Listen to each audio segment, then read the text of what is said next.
അൽഹംദുലില്ലാഹി റബ്ബിൽ ആലമീൻ അസ്സലാത്തു വസ്സലാമു അലാ റസൂലിൽ അമീൻ വഅലാ ആലിഹി വസഹ്ബിഹി അജ്മഈൻ അമ്മാ ബഅദ്. അയ്യുഹൽ മുഅ്മിനൂന വൽ മുഅ്മിനാത്ത് അസ്സലാമു അലൈക്കും വറഹ്മത്തുള്ളാഹി വബറകാതുഹു.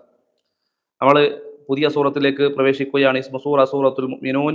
ഹിയ സൂറത്തു മക്കിയ്യ. റസൂൽ സല്ലല്ലാഹു അലൈഹി വസല്ലമ ഹിജറ പോകുന്നതിന് മുമ്പ് ഇറങ്ങിയ അധ്യായമാണ് സൂറത്തുൽ മുഅ്മിനൂൻ എന്ന് മുഫസ്സിരീങ്ങൾ രേഖപ്പെടുത്തിയ ഒരു വിഷയമാണ്. അദദു ആയാത്തിഹ മിഅത്തും വസമാനി അശറത ആയ, 118 ആയത്തുകളാണ് ഈ സൂറത്തിലുള്ളത്. 23-ാമത്തെ സൂറത്തു സാലിസത്തു വൽ ഇശ്റൂൻ, 23-ാമത്തെ അധ്യായമാണ് സൂറത്തുൽ മുഅ്മിനൂൻ. സബബു തസ്മിയ, പേര് വരാനുള്ള കാരണം സുമിയത്ത് ബി സൂറത്തുൽ മുഅ്മിനൂൻ ലിഅന്നഹ ഇഫ്തതഹത് ബിദിക്രി സിഫാത്തിൽ മുഅ്മിനീനൽ മുഫ്ലിഹീൻ. ഇതിന്റെ തുടക്കത്തിൽ വിജയിച്ച, പരലോകത്ത് മരണത്തിന് ശേഷമുള്ള ജീവിതത്തിൽ വിജയിച്ച സത്യവിശ്വാസികളുടെ സിഫത്തുകൾ, പ്രത്യേകതകൾ പറഞ്ഞുകൊണ്ടാണ് ഈ അധ്യായം അല്ലാഹു സുബ്ഹാനഹു വ തആല ആരംഭിക്കുന്നത്. വഖുതിമത്ത് ബിബയാനി ജസാഇഹിം വഹുവൽ ഫിർദൗസുൽ അഅല. അങ്ങനെ സത്യവിശ്വാസികളുടെ അടയാളങ്ങൾ അല്ലാഹു സുബ്ഹാനഹു വ തആല പറഞ്ഞ് അവർക്കുള്ള പ്രതിഫലമായ ജന്നാത്തുൽ ഫിർദൗസ്, സ്വർഗ്ഗത്തിലെ ഏറ്റവും ദർജ കൂടിയ സ്ഥലമാണ് ജന്നാത്തുൽ ഫിർദൗസ്. ആ ജന്നാത്തുൽ ഫിർദൗസിനെയും അല്ലാഹു സുബ്ഹാനഹു വ തആല പരിചയപ്പെടുത്തുന്നു. അതുകൊണ്ടൊക്കെയാണ് ഈ സൂറത്തുൽ മുഅ്മിനൂൻ എന്ന പേര് 23-ാമത്തെ അധ്യായത്തിന് വരാനുള്ള കാരണം. ബയാനു സിഫാത്തുൽ മുഅ്മിനിൽ കാമിലി വ അന്നൽ ഫലാഹ ഫിദ് ദുനിയ വൽ ആഖിറ ലാ യകൂനു ഇല്ലാ ബിൽ ഈമാനി സ്വഹീഹി വൽ അമലി സ്വാലിഹ്. സ്വാലിഹായ പ്രവർത്തനങ്ങൾ കൊണ്ടും ശരിയായ ഈമാൻ കൊണ്ടുമാണ് ഒരാൾക്ക് ദുനിയാവിലും പരലോകത്തിലുമൊക്കെ വിജയം കൈവരിക്കാൻ സാധിക്കുന്നത്.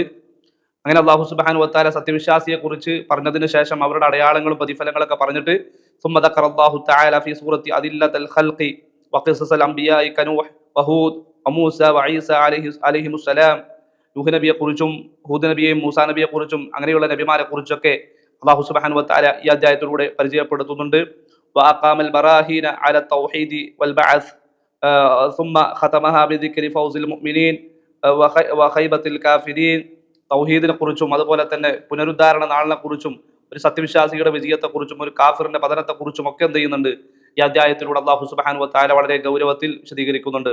മിൻ ഫദാഇൽ അഫ്ദി സൂറ, ഈ ഒരു സൂറത്തിന്റെ നമുക്ക് ആദ്യമായിട്ട് എന്ത് ചെയ്യാം, ഇതിന്റെ പ്രത്യേകത നമുക്ക് മനസ്സിലാക്കാം. ഉമർ ഇബ്നു ഖത്താബ് റളിയല്ലാഹു അൻഹു നിവേദനം ചെയ്യുന്ന ഒരു ഹദീസിൽ അദ്ദേഹം പറയുകയാണ്, കാന റസൂലുള്ളാഹി സ്വല്ലല്ലാഹു അലൈഹി വസല്ലം ഇദാ ഉൻസില അലൈഹിൽ വഹ്യു സുമിഅ ഇൻദ വജ്ഹി കദവിയിൻ നഹൽ. റസൂൽ സ്വല്ലല്ലാഹു അലൈഹി വസല്ലമയുടെ അടുക്കലേക്ക് ജിബ്രീൽ അലൈഹി സ്വലാത്തു വസ്സലാം ശരിയായ രൂപത്തിൽ 2 പ്രാവശ്യം അല്ലെങ്കിൽ 3 പ്രാവശ്യം ഒക്കെയാണ് റസൂൽ സ്വല്ലല്ലാഹു അലൈഹി വസല്ലമയുടെ അടുക്കലേക്ക് വന്നിട്ടുള്ളത്. ഒന്ന് ജബൽ നൂറിന്റെ മുകളിൽ ഹിറാ ഗുഹയിൽ ഇരിക്കുന്ന സമയത്താണ്. 2 റസൂൽ സല്ലല്ലാഹു അലൈഹി വസല്ലം അടുക്കൽ വന്നിട്ടുള്ളത് വലഖദ് റആഹു നസലതൻ ഉഖ്റ ഇൻദ സിദ്റത്തുൽ മുൻതഹ ഇൻദഹാ ജന്നത്തുൽ മഅ്വ. സ്വർഗ്ഗത്തിന്റെ അടുത്തുള്ള സിദ്റത്തുൽ മുൻതഹയുടെ സമീപത്ത് വെച്ചുകൊണ്ട് മിഅ്റാജിന്റെ വേളയിൽ നബി സല്ലല്ലാഹു അലൈഹി വസല്ലം കണ്ടിട്ടുണ്ട്. അങ്ങനെ പിന്നെ ബാക്കിയുള്ള സമയങ്ങളിലെല്ലാം വഹി വരുമ്പോൾ ചിലപ്പോൾ തേനീച്ച നമ്മുടെ ചെവിടിന്റെ ഭാഗത്ത് വന്ന് മൂളുമ്പോൾ ഉണ്ടാകുന്ന ശബ്ദത്തിന്റെ രൂപത്തിലായിരിക്കും. അങ്ങനെ ഒരു ദിവസം സ്വഹാബത്ത് റസൂലുള്ളാഹിന്റെ അടുക്കൽ ഉള്ള സമയത്ത് ഈ രൂപത്തിൽ വഹി ഇറങ്ങുമ്പോൾ ഫഉൻസില അലൈഹി യൗമൻ സുമ്മ ഖാല ലഖദ് ഉൻസിലത് അലൈഹി 10 ആയാത്ത് മൻ അഖാമഹുന്ന ദഖലൽ ജന്ന. എനിക്കിപ്പോൾ 10 ആയത്ത് ഇറങ്ങിയിട്ടുണ്ട്. ആ 10 ആയത്തുകൾക്ക് അനുസരിച്ചുകൊണ്ട് ആരെങ്കിലും ജീവിച്ചാൽ അവൻ സ്വർഗ്ഗത്തിൽ പ്രവേശിച്ചിരിക്കുന്നു. സുമ്മ ഖറഅ ഖദ് അഫ്ലഹൽ മുഅ്മിനൂൻ ഹത്താ ബലഗ ഉലൈക ഹുമുൽ വാരിസൂൻ. അങ്ങനെ റസൂൽ സല്ലല്ലാഹു അലൈഹി വസല്ലം ആ 10 ആയത്തുകൾ പാരായണം ചെയ്തു. ഖദ് അഫ്ലഹൽ മുഅ്മിനൂൻ എന്നത് മുതൽ തുടങ്ങി ഉലൈക ഹുമുൽ വാരിസൂൻ എന്നതുവരെ. ഇവിടെ നമ്മൾ മനസ്സിലാക്കേണ്ടത്, വ്യത്യസ്ത റിവായത്തുകളിലൂടെ ഈ ഹദീസുകൾ വന്നിട്ടുണ്ട് എങ്കിലും ഈ ഹദീസുകൾ പിന്നെ ദുർബലമായ സനദിലൂടെ വന്ന ഹദീസ് ഉണ്ട്. എന്നാൽ റവാഹു അഹ്മദ് വത്തിർമിദി വഖാല തിർമിദി ഹദീസുൻ ഹസനുൻ സഹീഹുൻ. തിർമിദി റിപ്പോർട്ട് ചെയ്തിട്ടുള്ള ഈ ഒരു റിവായത്തിലൂടെ വന്നിട്ടുള്ളത് വസഹഹു ശൈഖ് അൽബാനി ഫി സ്വഹീഹ് വത്തിർമിദി. ഇമാം അൽബാനി പോലും ഈ ഹദീസിനെ എന്ത് ചെയ്തിട്ടുണ്ട്, സഹിഹാക്കിയിട്ടുണ്ട് എന്ന് നമുക്ക് കാണാൻ കഴിയും. അപ്പോൾ നമ്മൾ ഈ സത്യവിശ്വാസിയെ കുറിച്ച് തുടക്കത്തിൽ ഈ അധ്യായത്തിന്റെ ആരംഭത്തിൽ അല്ലാഹു സുബ്ഹാനഹു വ തആല വിശദീകരിക്കുമ്പോൾ അവരുടെ അടയാളങ്ങൾക്കനുസരിച്ച് നമ്മൾ ജീവിക്കാൻ തയ്യാറായാൽ ദഖലൽ ജന്ന, നമ്മൾ സ്വർഗ്ഗത്തിൽ പ്രവേശിച്ചു എന്നാണ് റസൂലുള്ളാഹി സ്വല്ലല്ലാഹു അലൈഹി വസല്ലം പഠിപ്പിക്കുന്നത്. ഒന്നാമത്തെ ആയത്ത് നമ്മൾ മനസ്സിലാക്കേണ്ടത്, നമ്മുടെ ജീവിതത്തിലെ ഏറ്റവും വലിയ വിജയത്തെക്കുറിച്ച് അല്ലാഹു സുബ്ഹാനഹു വ തആല വിശദീകരിക്കുകയാണ്. ഒരുപാട് സമ്പത്ത് ഉണ്ടാകലല്ല, വലിയ തറവാട്ടിൽ ജീവിക്കലല്ല, അതൊന്നുമല്ല ജീവിതത്തിൽ ഒരു ആഡംബര ജീവിതം നയിക്കലോ, ഇതൊന്നല്ല ഒരു മനുഷ്യന്റെ ജീവിതത്തിലെ ഏറ്റവും വലിയ വിജയം. ഖദ് അഫ്ലഹൽ മുഅ്മിനൂൻ, സത്യവിശ്വാസിയാവുക, സത്യവിശ്വാസിയായി ജീവിക്കുക.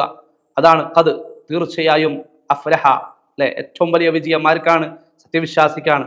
ഫൽ ഫലാഹുൽ ഹഖീഖിയു ലൈസ ബികസറത്തിൽ മാലി വലാ ബിൽ മൻസിബി വലാ ബിശ്ശുഹ്റ വലാകിന്നഹു ബിസിഹത്തിൽ ഈമാനി വസ്വാലിഹിൽ അമാൽ. ശരിയായ ഈമാനും അതുപോലെ തന്നെ സ്വാലിഹായ പ്രവർത്തനങ്ങളും ആരുടെ ജീവിതത്തിലാണോ ഉള്ളത് അവനാണ് യഥാർത്ഥത്തിൽ വിജയം കൈവരിച്ചവൻ. മൻ ഹുവൻ നാജിഹു ഫീ നദറിന്നാസ്, ആരാണ് ആ യഥാർത്ഥ വിജയം കൈവരിച്ചവൻ? ആരാ? അല്ലാഹു സുബ്ഹാനഹു വ തആല അതിനുള്ള ഉത്തരം ഒന്നാമത്തെ ആയത്തിലൂടെ പഠിപ്പിക്കുകയാണ്. അത് സത്യവിശ്വാസിയാണ്. അത് സത്യവിശ്വാസിയാണ്. ഈമാനോടുകൂടി ജീവിച്ചവരാണ് യഥാർത്ഥ വിജയം കൈവരിച്ചവരെന്ന് ഒന്നാമത്തെ ആയത്തിലൂടെ അല്ലാഹു സുബ്ഹാനഹു വ തആല പഠിപ്പിക്കുകയാണ്. ഉലമാക്കൾ ഈ ആയത്തിന് തഫ്സീർ കൊടുത്തത് ഖദ് ഫാസൽ മുഅ്മിനൂന വസഇദു വഹസലു അലാ കുല്ലി ഖൈർ വനജൗ മിൻ കുല്ലി ശർരി ഫിദ് ദുനിയ വൽ ആഖിറ. സത്യവിശ്വാസികൾ അവർ വിജയം പ്രാപിച്ചവരാണ്, അവർ സൗഭാഗ്യം നേടിയവരാണ്, അവർ എല്ലാ തരത്തിലുള്ള ഖൈറും വഹസലു നേടിയവരാണ്, സമ്പാദിച്ചവരാണ്. വനജൗ മിൻ കുല്ലി ശർരി ഫിദ് ദുനിയ വൽ ആഖിറ, ദുനിയാവിലും ആഖിറത്തിലുമായി ഏതെല്ലാം ഷർറുകളുണ്ടോ അതിൽ നിന്നെല്ലാം രക്ഷപ്പെട്ടവരാണ്. എല്ലാവിധ ആപത്തുകളിൽ നിന്നും അതുപോലെ തന്നെ ശിക്ഷകളിൽ നിന്നും ഒക്കെ രക്ഷപ്പെട്ടവരാണ്. റസൂൽ സല്ലല്ലാഹു അലൈഹി വസല്ലം പറഞ്ഞല്ലോ, ഒരു സത്യവിശ്വാസിയുടെ ജീവിതത്തിൽ ഖൈറുണ്ടായാലും ഷർറുണ്ടായാലും ഒക്കെ അവന് നന്മയാണ് എന്ന് റസൂലുള്ളാഹി സ്വല്ലല്ലാഹു അലൈഹി വസല്ലം പഠിപ്പിച്ചല്ലോ, ദുനിയാവിലെ ജീവിതത്തെ സംബന്ധിച്ചിടത്തോളം. കാരണം എന്താ? ജീവിതത്തിൽ എന്തെങ്കിലും പ്രയാസങ്ങൾ വരുമ്പോൾ അവൻ സബറ, ക്ഷമിക്കും. ഇനി ജീവിതത്തിൽ എന്തെങ്കിലും ഖൈറുണ്ടായി കഴിഞ്ഞാൽ അവൻ നന്ദിയുള്ളവനായി ജീവിക്കും. അതുകൊണ്ട് സുഖദുഃഖങ്ങൾ മുഴുവൻ ഒരു സത്യവിശ്വാസിയെ സംബന്ധിച്ചിടത്തോളം അവന് വിജയമായിരിക്കും, അവന് ഖൈറായിരിക്കും. പരലോകത്ത് വന്നാൽ അവന് ജന്നാത്തുൽ ഫിർദൗസ് ആണ് അല്ലാഹു സുബ്ഹാനഹു വ തആല തയ്യാറാക്കി വെച്ചിരിക്കുന്നത്. വനജൗ മിൻ കുല്ലി ശർരി ഫിദ് ദുനിയ വൽ ആഖിറ, ദുനിയാവിലെയും പരലോകത്തിലെയും എല്ലാവിധ ഷർറുകളിൽ നിന്ന് രക്ഷപ്പെട്ടവരാണവർ. മഹാനായ ഇമാം ഇബ്നു ജരീർ അത്തബരി റഹിമഹുല്ലാഹ് വിശദീകരിക്കുകയാണ്, ഖദ് ഫാസൽ മുഅ്മിനൂൻ ബിറിദ്വാനില്ലാഹി വനാലുൽ ജന്ന വനജൗ മിൻ അദാബിഹി, തീർച്ചയായിട്ടും സത്യവിശ്വാസികൾ വിജയിച്ചിരിക്കുന്നു. അല്ലാഹു സുബ്ഹാനഹു വ തആലയുടെ റിള കൊണ്ടാണ്, തൃപ്തി കൊണ്ടാണ് അവർ വിജയിച്ചത്. അവർ സ്വർഗം നേടിയവരാണ്, അല്ലാഹുവിന്റെ ശിക്ഷയിൽ നിന്ന് രക്ഷപ്പെട്ടവരാണ് എന്ന് ഇമാം തബരി റഹിമഹുല്ലാഹ് ഈ ആയത്തിനെ വിശദീകരിച്ചുകൊണ്ട് നമ്മളെ പഠിപ്പിക്കുന്നതായിട്ട് കാണാൻ കഴിയും. അതുകൊണ്ട് മുഅ്മിനീങ്ങളെ, നമ്മുടെ ജീവിതത്തിൽ പ്രധാനമായിട്ടും ഉണ്ടാകേണ്ട ഒരു വിഷയം എന്നുള്ളത് അൽ ഖൗഫ് വൽ റജാ. യഥാർത്ഥ സത്യവിശ്വാസിയായിട്ട് നമുക്ക് ജീവിക്കാൻ കഴിയണമെങ്കിൽ നമ്മുടെ ജീവിതത്തിൽ നരകത്തെക്കുറിച്ചുള്ള ഭയവും സ്വർഗത്തെക്കുറിച്ചുള്ള പ്രതീക്ഷയും ഉണ്ടാകണം. അതുണ്ടാകുമ്പോഴാണ് യഥാർത്ഥത്തിൽ നമുക്കൊരു സത്യവിശ്വാസിയായിട്ട് ജീവിക്കാൻ കഴിയുകയുള്ളൂ. മഹാനായ ഉമർ ഇബ്നു ഖത്താബ് റളിയല്ലാഹുവിന്റെ ജീവിതം നമ്മൾ പരിശോധിക്കുമ്പോൾ, ലൗ നാദാ മുനാദി യൗമൽ ഖിയാമ ഇന്ന നാസ കുല്ലുഹും ഫിൽ ജന്നതി ഇല്ലാ റജുലൻ വാഹിദ ലഖിഫ്തു അന അകൂന അന ഹുവ. നാളെ പരലോകത്ത് കോടാനുകോടി ജനങ്ങൾ മുഴുവൻ ഹാജരാക്കപ്പെടുന്ന സമയത്ത് എല്ലാവരും സ്വർഗത്തിലേക്ക് പോയിക്കോ, ഒരാളും മാത്രം നരകത്തിലേക്ക് പോയിക്കോ എന്ന് പറയപ്പെട്ടാൽ ആ നരകത്തിൽ പോകുന്നവൻ ഞാനാകുമോ എന്ന് ഞാൻ ഭയപ്പെട്ടു പോകുന്നു എന്ന് മഹാനായ ഉമർ ഇബ്നു ഖത്താബ് റളിയല്ലാഹു അൻഹു, അത്രത്തോളം അവർ നരകത്തെ സൂക്ഷിച്ചിരുന്നു. നരകത്തെ അവർ സൂക്ഷിച്ചപ്പോൾ എന്താണ് സംഭവിച്ചത്? നരകത്തെ അവർ സൂക്ഷിച്ചുകൊണ്ട് ജീവിച്ചപ്പോൾ അല്ലാഹു സുബ്ഹാനഹു വ തആലയുടെ കൽപ്പന നിർദ്ദേശങ്ങൾ അവർക്ക് ജീവിതത്തിൽ പകർത്താൻ കഴിഞ്ഞു. റസൂൽ സല്ലല്ലാഹു അലൈഹി വസല്ലം എന്തൊക്കെ പഠിപ്പിച്ചോ ജീവിതത്തിൽ കൊണ്ടുവരാൻ പറഞ്ഞത് മുഴുവൻ ജീവിതത്തിൽ കൊണ്ടുവരാൻ അവർക്ക് സാധിച്ചു. എന്തെല്ലാം ഒഴിവാക്കാൻ പറഞ്ഞു അതെല്ലാം ഒഴിവാക്കിയിട്ട് തന്നിഷ്ടങ്ങളെ മാറ്റിവെച്ചുകൊണ്ട് അത്തിഉല്ലാഹ വ അത്തിഉർ റസൂൽ, അല്ലാഹുവിനെയും റസൂലിനെയും അനുസരിച്ചുകൊണ്ട് ജീവിക്കാൻ സാധിച്ചു. അതുകൊണ്ട് സൂറത്തുൽ മുഅ്മിനൂൻ അതിന്റെ പ്രത്യേകത നമ്മൾ വിശദീകരിച്ചു. ഒന്നാമത്തെ ആയത്ത് നമ്മൾ വിശദീകരിച്ചു. യഥാർത്ഥ വിജയം എന്നുള്ളത് മുഅ്മിനായി ജീവിക്കുക എന്നുള്ളതാണ്. എപ്പോഴാണ് മുഅ്മിനാകുന്നത്? ശരിയായ ഈമാനും സ്വാലിഹായ കർമ്മങ്ങളും ജീവിതത്തിൽ സ്വീകരിക്കുമ്പോഴാണ് യഥാർത്ഥ മുഅ്മിനാകുന്നത്. അങ്ങനെ ജീവിക്കാൻ സാധിക്കണമെങ്കിൽ നമ്മുടെ ജീവിതത്തിൽ നരകത്തെക്കുറിച്ചുള്ള ഭയവും സ്വർഗത്തെക്കുറിച്ചുള്ള പ്രതീക്ഷയും ഉണ്ടാകണം. അല്ലാഹു അനുഗ്രഹിക്കട്ടെ. അസ്സലാമു അലൈക്കും വറഹ്മത്തുള്ളാഹി വബറകാതുഹു.